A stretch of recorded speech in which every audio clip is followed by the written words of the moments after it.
Yeah, everybody. Hopefully you had a wonderful weekend. Just a reminder, last week you would have got the 5Q tape breakdown. If you're not getting these, please call Tricia or check your junk and spam. Make sure you're receiving these. This is the best way to get better at your skills. And guys, is this about the scripts? Is this about learning the scripts? This 5Q breakdown is about learning the scripts. Nick's got it right.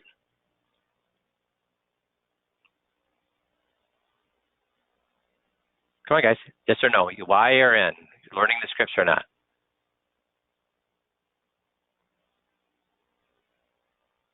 No, it's not about learning the scripts. It's about learning to communicate better. Now, if you can communicate better, where could you in your life would learning to communicate better help you? Would it help you with your teenage kids? Would it help you with your adult children? Would it help you with your spouse? Would it help you with your maitre d' that lost your reservation, or the dry cleaner who didn't get your clothes clean or lost your clothes? I mean, these are skills. 5 minutes, 5 to 10 minutes every other week to become a better communicator. Please, if you're not doing this, please, I'm pleading with you. Pay attention to these. Is that too much to invest in yourself? Make sense? And please tell me if you get one of these things, guys. Anytime we do something and you think it's worthless, I do not want to waste your time. So if you think anything we send you, any coaching call, any whatever, was really a waste of your time, what do you need to do? If one of these coaching calls was a waste of your time, the 5Q breakdown was a waste of time, an email we send you is a waste of time, what do you need to do? Yes. Tell us. Now, there is a caveat to that. Guess what the caveat is? If you tell me that the coaching call was a waste of your time, guess what the caveat is? You must also do one other thing, which is what?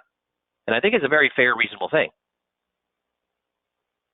Tell me what you think would have, I don't even know why you think it was, I don't even care why. You don't even need to defend why you think it was a waste of your time. All I would ask is, okay, tell me what would not be a waste of your time. I'd be more than happy to cover that. Because keep in mind, guys, I've been coaching for 22 years, doing these coaching calls every week for 22 years. So that's about 50 weeks a year for 22 years. How many coaching calls is that? I get tired of trying to figure out what the next topic should be. If you tell me that a topic was a waste of time and you got a better topic, do you think I'm going to be upset, or will I be happy that somebody helped me figure out the next topic?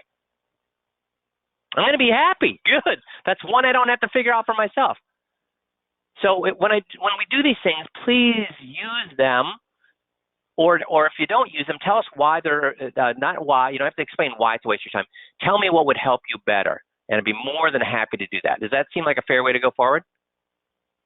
Is that asking? Okay, good. Wall Street's top strategist Mike Wilson warns investors to brace themselves for stocks to plummet more than 20%. This is just this last week. Stocks could be about to tumble more than 20% according to one of the most successful strategists on Wall Street, but he warned on Tuesday that investors aren't prepared for how bad things could get. Would you agree with that, guys? Do most of your clients think we're at the bottom of the bear market and now's a good time to be investing, or are most of them shaking in their boots at this point? Speaking on CBS Fast Money, Mike Wilson, the chief investment officer, chief U.S. equity strategist at Morgan Stanley, some Yahoo, right? This is some Yahoo independent writing a newsletter, or is this a guy who has huge amounts of research power, computing power, experience behind him? Said the S&P 500 was susceptible to drop of 23%, that he would see an index nosedive from its current 3,900 down to 3,000. While there's a broad consensus that the recession is looming, Wilson, who is ranked as the #1 stock strategist in the latest institutional investor survey, again, is this guy a Yahoo, or does he have some clout behind him? Urged traders to take an impact of potential economic contraction more seriously. Even though a majority of institutional clients think that we're probably going to be in a recession, they don't seem to be afraid of it. Is this a big disconnect? Most of these people are saying, yes, there's going to be a recession, but it'll all be okay. The Morgan Stanley chief investment officer added that coming earnings season would create volatility in the markets because many corporate financials were likely to come in below expectations. Will the stock market recover in 2023? Wilson has long been one of Wall Street's most vocal bears when it comes to U.S. equities. towards the end of the year, he warned investors to brace the S&P 500 to reach a level of 3,300, and within the first 4 months of 2023, and its view has not shied away from that. And Yellen also says, what? What did we just hit, guys? What did we just hit? Our debt limit. And the way that the Congress is working right now, I mean, more than any, hey, I'm a political junkie. I'm a political junkie.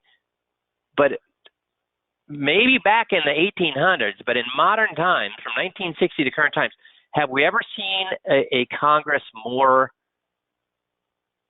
disjointed than it is right now? Dysfunctional as it is right now. So could yahoos on both sides dig in their heels and let this happen? And even if the market thinks it may happen, see, what the market does not like what? What does the market not like more than anything else out there? What does the market hate? Very good, Nick. Uncertainty. That's right, Mark. Uncertainty. And right now, would you say it's certain that all Congress is going to get together and fix this debt limit thing? Would you say that's certain? No. So on both sides, there's people that are willing to dig in their heels and point the finger at the other side as causing the problem. Yay or nay? So this is a problem. The House of Representatives leader said they'll insist on spending cuts in return for agreeing to boost the debt limit. And Democrats, are Democrats going to allow Social Security and Medicare to be cut? No. So we got to what? This is a problem. Some economists, bond strategists are warning the kind of turmoil seen in 2011 when debt ceiling standoffs saw its S&P global ratings downgrade sovereign U.S. from AAA. Equities tumbled around the world. U.S. consumer confidence is hit. I mean, all of this stuff. I don't need to go, and you know what's going to happen. Now, what am I saying, guys? That we should move all of our money out of stocks. Is that what I'm saying? No. We should have what? We should have at least a 50-50, if not a 60-40 or a 70-30 in guaranteed. And with the way FIAs, participation rates, the trigger is, etc., is there any reason not to have 50, 60, or 70% of your clients' retirement money, now we're not talking about 20-year-old here, but retirement money in FIAs? Okay, please, please, please. Okay, today we're going to talk about how we shut up yappers. Have you ever been in a meeting where you're trying to get through the meeting and that client wants to talk? Has that ever happened to you? Yeah. So especially when you're trying to do a script and they want to talk. Well, when I listen to the tapes, so the guy will say, I don't know how to do this. I couldn't get through a word in edgewise because this person just talked and talked. I couldn't get through the script at all. Couldn't move the meeting forward at all because they want to talk. Well, when I listen to the tape, guess what I find out? What do I find out? Guess who's feeding the fire? Yes, he encourages them, Nick. Exactly. They'll be talking, and then my daughter went to Mexico, and then the advisor says what? Oh, really? Mexico? Where? So what has he just done? Was it really the client's problem then that they were yapping? No. So let's talk about this. First of all, why do clients yap? What are some reasons that clients like to talk? There's three basic reasons. What are those reasons? One is they may be nervous. And Mark, you got the other one of the other ones. I'll get to it here in a second. They may be nervous. They may be know-it-alls, or they may be lonely. Even if they have a spouse at home, they may be lonely because have you ever had a couple in where the guy loves to talk about investments and the wife is totally disengaged, or the wife loves to talk about investments and the husband is totally disengaged, and so they just feel like nobody wants to listen to them. Heck, not even. Have you ever met a spouse or a couple where one of the spouses wants to talk about anything and the spouse doesn't pay attention to them? So it could be they're nervous. It could be that they're know-it-alls and want to let you know how smart they are. It could be that they're lonely, but here's the great thing. It does not matter because the way you handle them is exactly the same. So when you have somebody who's talking, and you're trying to get on to the next topic, simply let them talk for 3 minutes. Don't feed the fire, but, say, whoa, yeah, that's cool. Yeah. Don't ask additional follow-up questions, but let them talk for 3 minutes, okay?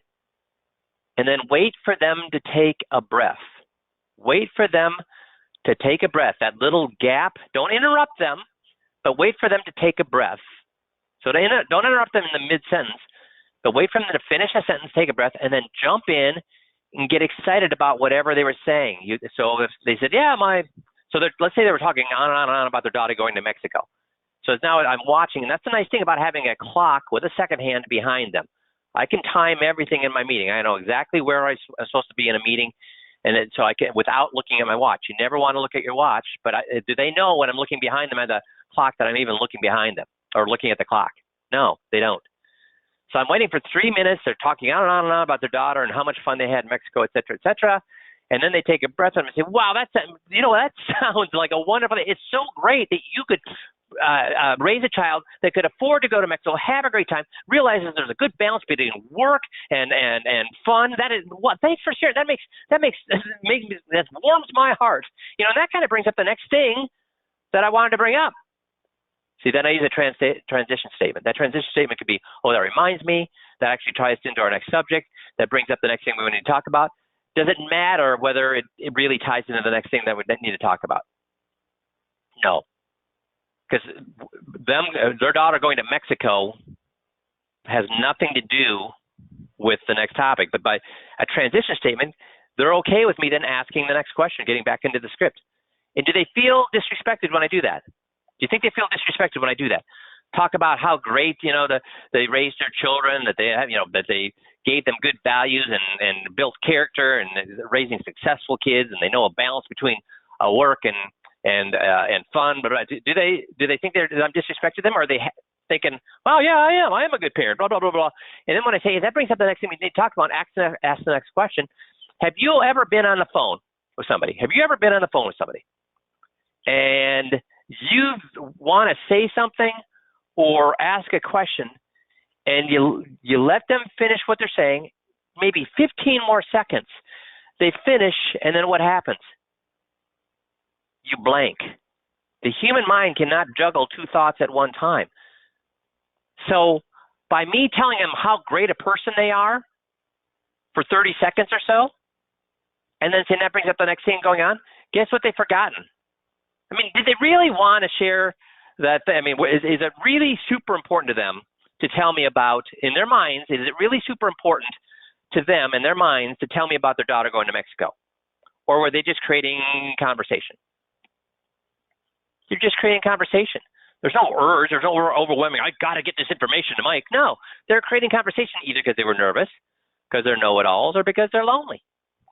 But here's the thing, by me telling them how great a person they are, getting excited about what they're saying, telling them how great a person they are for 30 seconds, does that work for nervous people? How do nervous people feel once you tell them they're a really good person, that they're above average, that what they say, do, and think matters?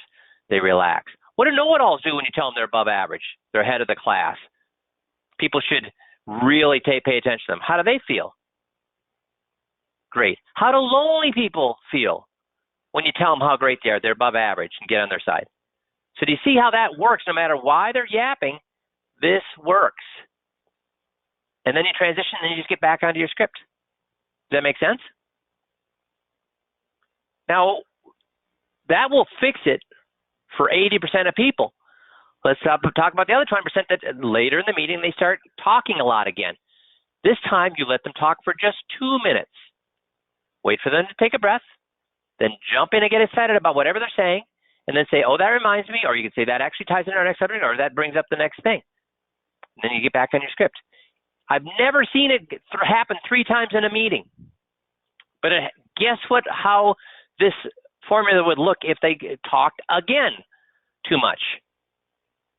What do you think would change? This would change. What do you think it would change to? Just take a wild guess. What do you think number 1 would change to?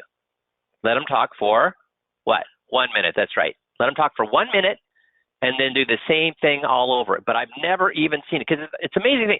If they're nervous, if they're lonely, if they're know-it-alls, and you've spent a couple of times really getting on their side telling them how above average they are, how great they are, the way they conduct their lives is really admirable.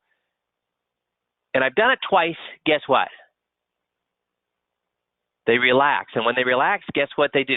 They try to fight the meeting or they go along for the ride? They go along for the ride. Make sense? See, this works on all three people: nervous people, know-it-alls, and the lonely people. Does that make sense? So please, and will anybody be upset if we conduct ourselves this way? Or are we actually creating more rapport this way? Would they be upset, or are we actually creating more rapport this way? Do they feel like they're being handled here, or do they feel like I'm respecting them, their thoughts, the way they conduct their lives? Yes, it gives us more rapport. Does that make sense? Good. So on our quest to go through all 21 scripts, today we're going to talk about the beneficiaries. So let me bring this up. And we're going to get to beneficiaries. We just did titling last week. And then we're going to get to beneficiaries. And you see it's pretty long here. It's one of the longer scripts we have. Why? Because remember, from here to Survivor's Guide, the will, trust, power of attorney, medical power of attorney, quality of life directive, identity theft, umbrella, property casualty. All these, do we ever bring up their guy? Do we ever bring up their guy in these? Nope. Nope. Well, now, and last week we went titling, and we didn't bring up their guy, we brought up their company. We said, so why would Morgan Stanley be okay with holding your accounts while it's in probate?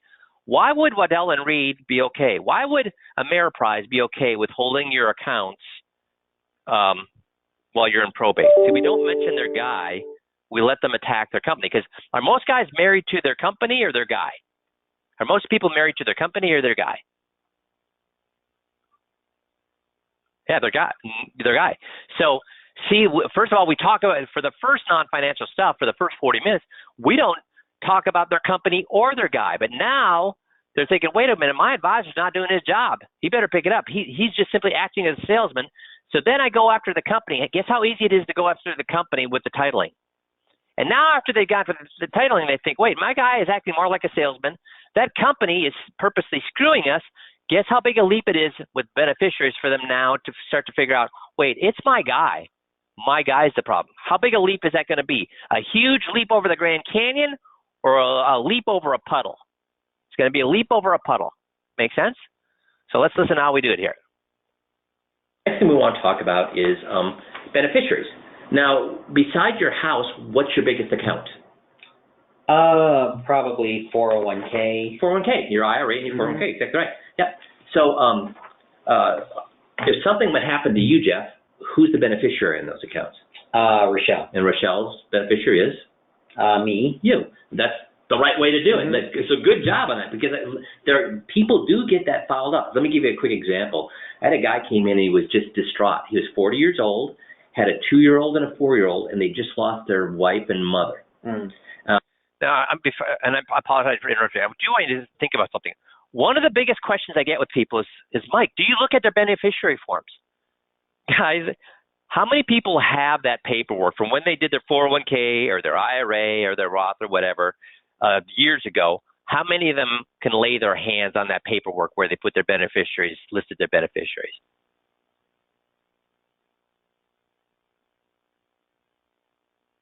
And it's very, very few, if any. And how easy would it be for them to lay their hands on that paperwork? So how much would that slow down the process if you made them look for that? And the slower you make the process, the more likely you are to lose the whole case, because they will just melt away. So we never ask them for the beneficiary forms. But listen to the script. Am I going to tell them how their beneficiaries are listed? Am I going to tell them? I've never seen the forms. So am I going to tell them how they have their beneficiaries listed? No. I'm going to have them tell me how their beneficiaries are listed. And listen to how many times I do it. am I going to do it once? No, I ask them over and over and over. You're thinking, Jesus, Mike, why are you going over this over and over and over? It's because I need to have them tell me 5, 6, 7, 8 times that how they have their beneficiaries listed. Because if they tell me 8 times they have their beneficiaries listed with spouse, and if the spouse dies, their children equally. If they tell me that 8 times, can they later say, oh, just kidding, I really don't have it that way? Can they do that if they tell me that 8 times? And even in their head, if they tell me out loud 8 times that that's how they have it set up, even in their own heads, that becomes a what? A question mark or a truth? Remember, the more times you say something, the truer it becomes. So if they say 8 times in 3 or 4 minutes that they have it listed as the spouse contingent to children equally, it becomes a what? For everybody in that room right then? A truth. So that's why I go over and over and over, because I've never looked at the paperwork. They probably even, they certainly wouldn't bet their life on how they filled out that paperwork. Can't put their hands on it. So I'm going to let them tell me over and over and over how they have it. Now, here's the thing. Does it matter whether they did it right or wrong? If they tell me it's their spouse and then children equal after that, does it matter even if they did it right? If they think it's that, if they think it's spouse, children equally, but let's say that the guy actually did it right, does that matter if they're misinformed in their own mind? No. Why? Because that tells me they have a good grasp of what's happening on with their finances or a bad grasp. If they think what they have is inaccurate, I don't care whether it's right or wrong. If they think what they have is inaccurate, is that a good grasp or a bad grasp of what's going on? A bad grasp. So that's how we do. Does anybody have questions on that? On why? On the fact that we're not looking at their beneficiary forms. We're not having them look at their beneficiary forms, but we are having them tell us how those beneficiary forms are filled out 6, 7, 8, 9 times. Because once they've said that, that is how they're filled out, and that's how they discover that with the way they think they're beneficiaries, and in the end, guess how many have filled it out wrong? Most, or very few? Me doing this for 25 years, coaching guys 22 years, guess how often they're wrong? Almost always wrong. It's just sloppy. And before we get into the script, let's see how many of you pay attention. Why? Why is it wrong? And I just gave you the key word there. Why is it wrong for most advisors? It's sloppy. And why is it sloppy? Why are they sloppy when it comes to beneficiaries and that kind of stuff? Guys, how many pages do you have to fill out for new accounts nowadays? That's right, Nick. Nick's got it. So how many pages? Tons of pages, tons of paperwork. And the way most guys look at it is what? I'm being paid to fill out the paperwork, or I'm not being paid to fill out the paperwork. They look at it as being a necessary evil, and I want to be very careful on this, or I want to get through it as quickly as possible. Quickly as possible. Yeah. So that's why they make that mistake. So that's why I'm going, in this particular script, it's difficult because I'm going round and round and round, repeating, over and over and over, having the client say things over and over and over, and then I say it again over and over and over, and again over and over and over, because we do not have the proof right in front of us of that they did it wrong. That's why they need to tell us over and over and over that they did it wrong. Make sense? So now we'll continue here. I'm going to back it up just a bit here. Okay, and then I will not interrupt again. So here we go. Next thing we want to talk about is beneficiaries. Now, besides your house, what's your biggest account? Probably 401k. 401k, your IRA and your 401k. That's right. Yeah. So if something would happen to you, Jeff, who's the beneficiary in those accounts? Rochelle. And Rochelle's beneficiary is? Me. You. That's the right way to do it. So good job on that, because people do get that fouled up. Let me give you a quick example. I had a guy came in, he was just distraught. He was 40 years old, had a 2-year-old and a 4-year-old, and they just lost their wife and mother. Mm. They'd been married just 5 years earlier when they were 35 years old. Okay. So he was distraught because this is what had happened. His wife was a high-powered executive. They had $400,000 in that account. Okay. And he was a stay-at-home dad. Do they think they need that money or not need that money? Well, he needs it now. Needs it now, right?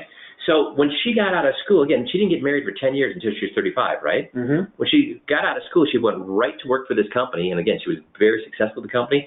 But when she started working for the company, she opened up a 401k. Now, she wasn't married and wasn't going to be for 10 years, but she did have a mom and dad, and she did have a 20-year-old brother. So guess who she said the beneficiary was? Mom and dad, or mom and dad first. Yep, mom and dad or the brother. So mom and dad first. If something had mom and dad, she said what? The brother. The brother. Yeah. So makes sense or doesn't make sense? That makes sense. Makes sense. So in the next 10 years, unfortunately, she'd lost her parents, both of her parents, and her brother had been having some problems, had been in and out of rehab, little skirmishes with the law, etc. So the reason I bring that up is because when this gentleman and his wife got married at age 35, they were smart, just like you. They got all their estate plans put into place. They got their power of attorneys in place. They did all those things. They did all the right things. Okay. Except for one thing. She forgot to change one thing, and guess what it was?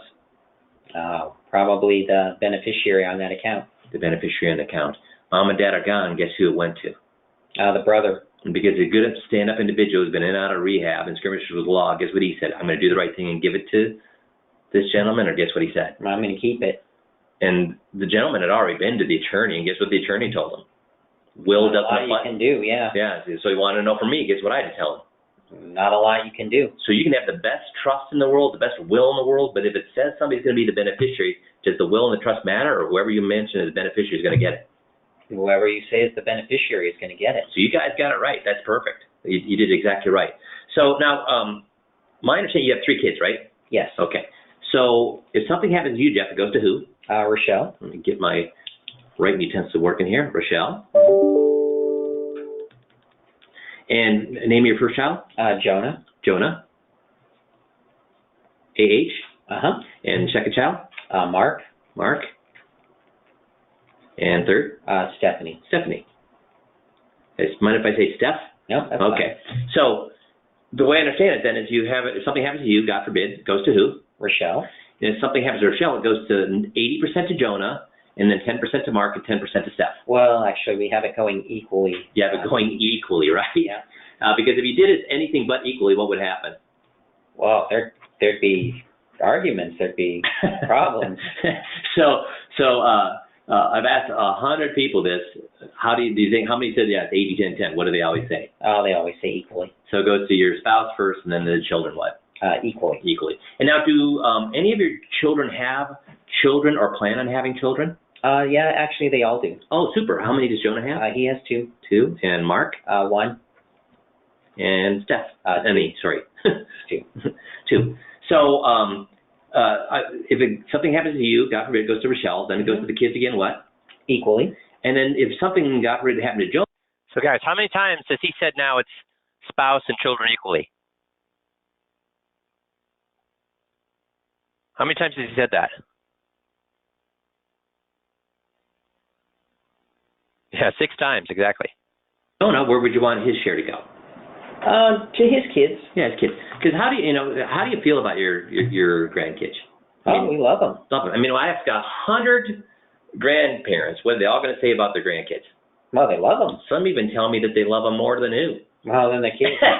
Than the kids. So everybody loves. If somebody said they didn't love their grandchildren, it'd be a little what?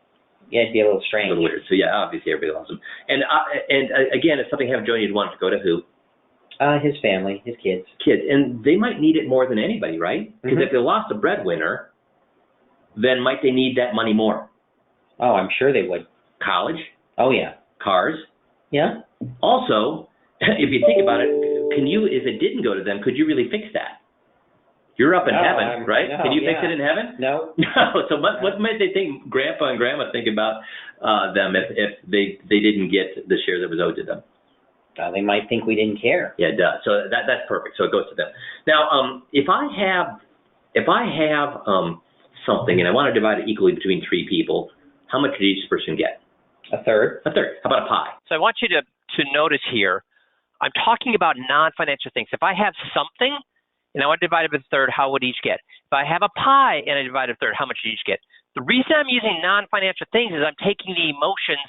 How many people are going to argue that if I have a quote-unquote something and I want to divide equally between 3 people, that it would be divided by a third? Who's going to argue with that? If I say, okay, well then I have, for example, a pie then. If that works for something, if I have a pie and I want to divide it, I have 3 people and I want to divide it equally, how much each get? See, what I'm doing is I'm making them say in real life, this is how it works. It's amazing that if you just jump into the money, you'll get all sorts of arguments. But if they say it works for something, they say it works for pies, they say it works for accounts, guess what? They can't say, well, yeah, it works for everything in the world except for this one account. See, I'm removing that. I'm getting them into the group saying, yeah, it works that way, it works that way, it works that way, it works that way.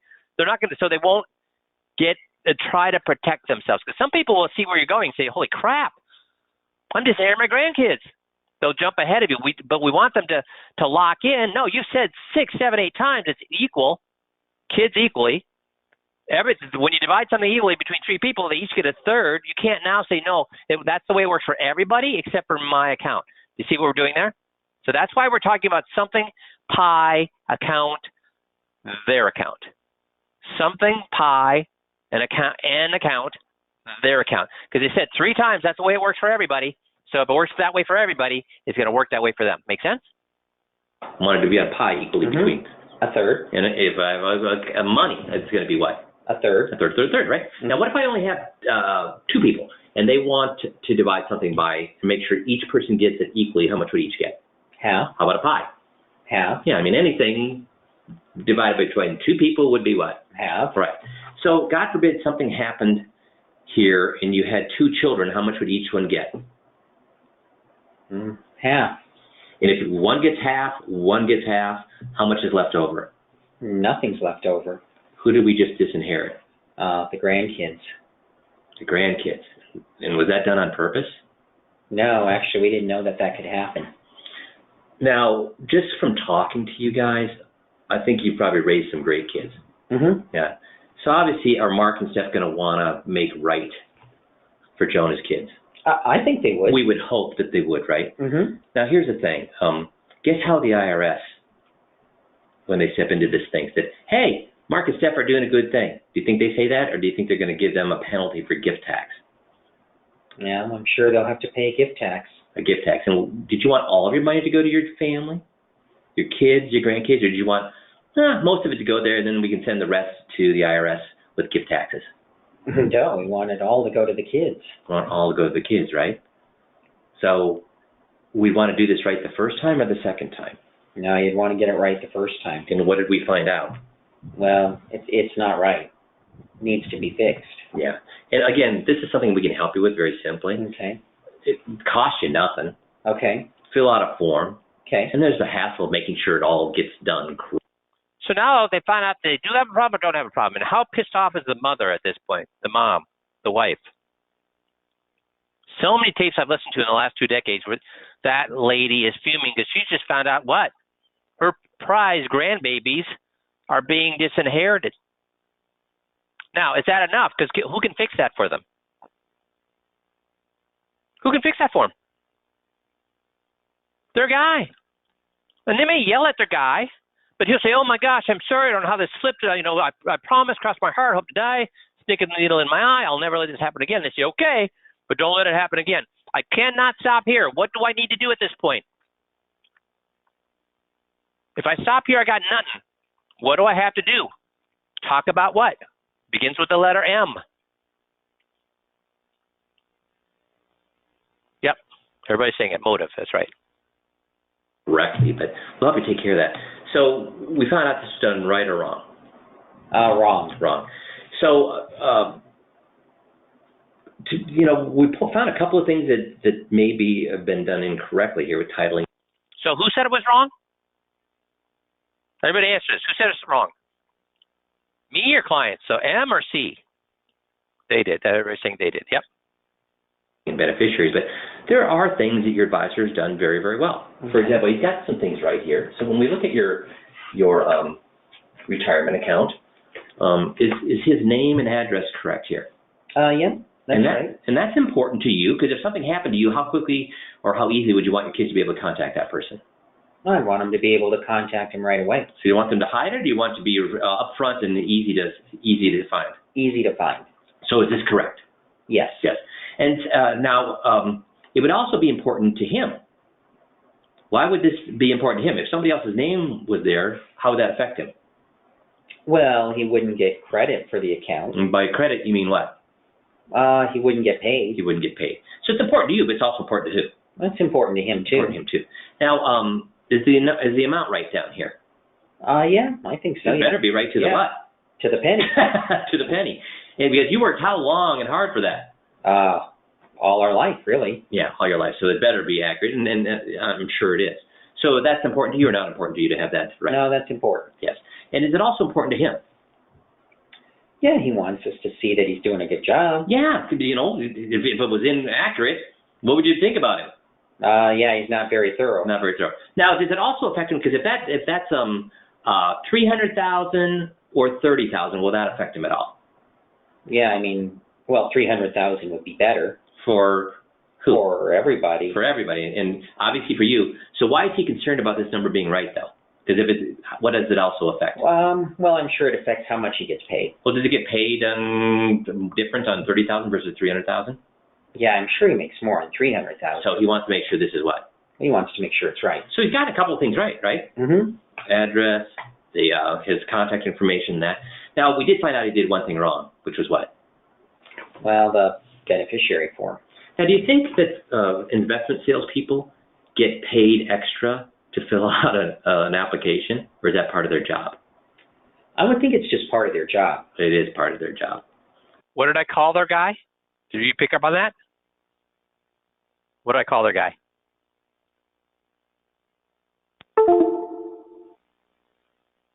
Investment salesperson, that's right. Did they argue, or did he go along with that? Do you think you're going to argue with that or go along with it at that point? So we found out he did some things right. We found out he did one thing wrong. These things he did right, how does that affect him? Well, he gets paid on those things. How does this affect him? That didn't affect him at all. So the things that he got right are the things that affect him. And the things he got wrong. Now, again, is money important? Darn tootin' it's important. But what's more important than money? Well, I would say family. And what got wrong here? Family. Yeah. So why do you think this mistake might have happened?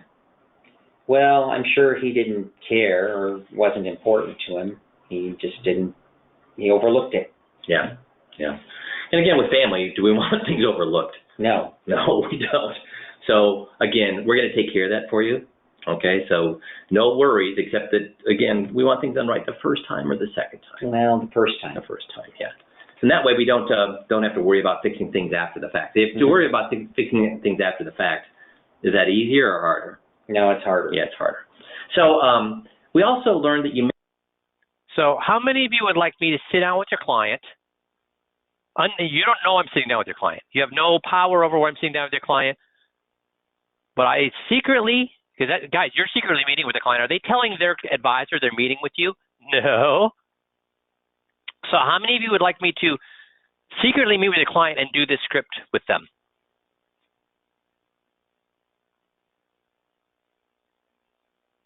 Would you like me to do that with your client? Because what is your client going to be thinking about you?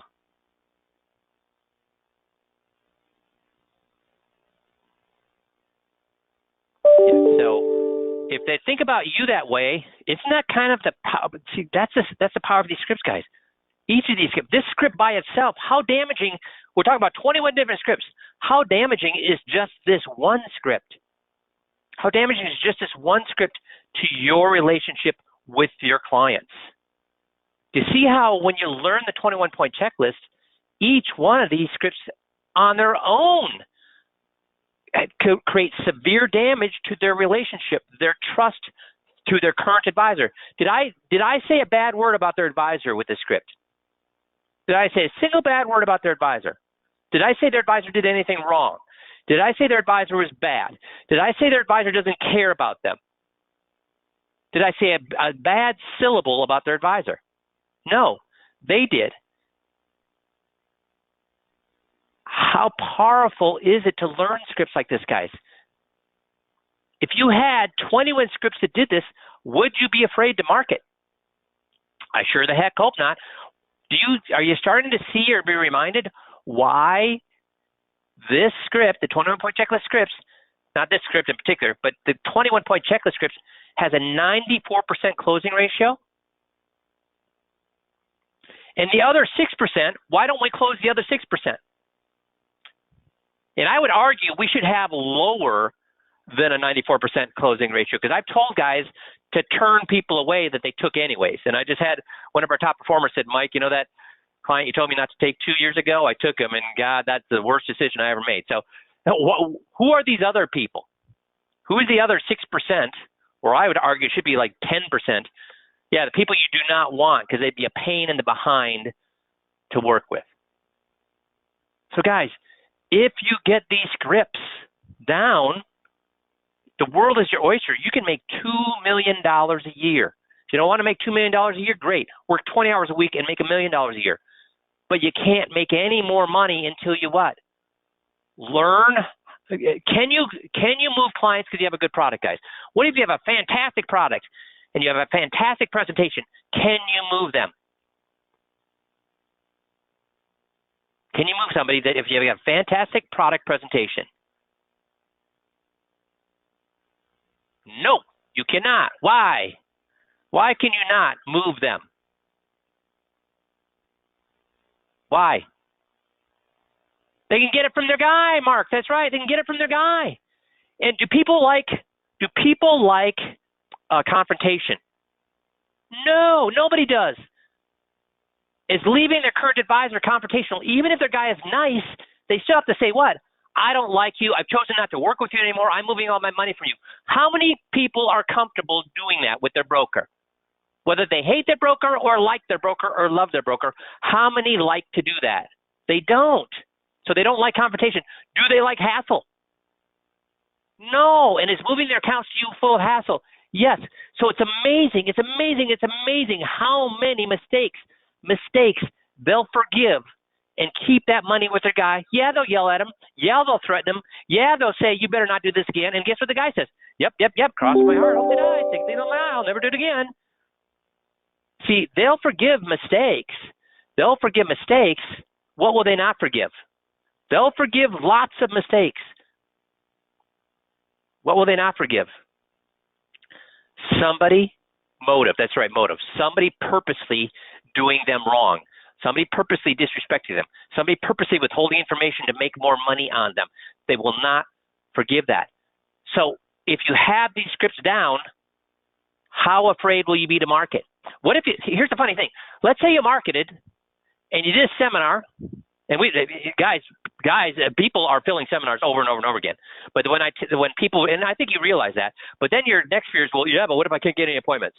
So let's just say you get 30 people come to a seminar. Between two seminars, 30 buying units come to a seminar, and we see that all the time. And now if you coach with me before the seminar, I will show you how to get 80% closing ratios, okay? And everybody I've done this with gets those kind of closing ratios. But let's say you don't coach with me, you want to do it yourself, and out of those 30 buying units, you only get 2 people. But you're awesome at these scripts. You only get 2 people, but you're awesome at these scripts. How much money are you going to make? Because you're going to close how many of those 2 people? So only 2 people out of the 15. And again, that was a huge mistake. You should never do that again. Coach with me, I'll get you 80% appointment ratios. But here's the thing. When I was doing seminars, my average was 26% appointment ratios. 3/4 of people did not make appointments with me. But if I got them in the office, because I was very loud, brash, and obnoxious at the seminars, I did not know how to do a good seminar. I was awesome at one-on-ones, lousy at seminars. So I only got 3/4 of people did not make appointments with me at seminars. But when those people got in my office, guess what? I closed everyone. So if you only have 2 people in, am I afraid of only having 2 people come into my office? Am I afraid of that? Hell no. I'll close both of them if I want them. Why? Why would I close both of them? Because they're going to tell themselves for an hour and a half how much they do not, that the scripts, that's right, it's not me, it's the scripts. They're going to tell themselves 100, 125, 150 times in an hour and a half that they cannot trust their guy. And when they cannot trust their guy, are they going to go shopping, or are they just going to move their money to me? They move the money to me. Does that make sense? So guys, I know it may be entertaining to watch me do these things. I'm not doing it for entertainment purposes. I'm doing it to show you the power of these scripts. And is this script powerful? Yay or nay? How powerful? You said that you would or would not want me to do this in front of you to your client. You wouldn't. You would not. And this is not the most powerful script we have. So please take the time to learn these scripts. They will close business for you. Make sense? Awesome. You guys have a terrific rest of the week, and we'll talk to you all next Monday. Thanks, everybody.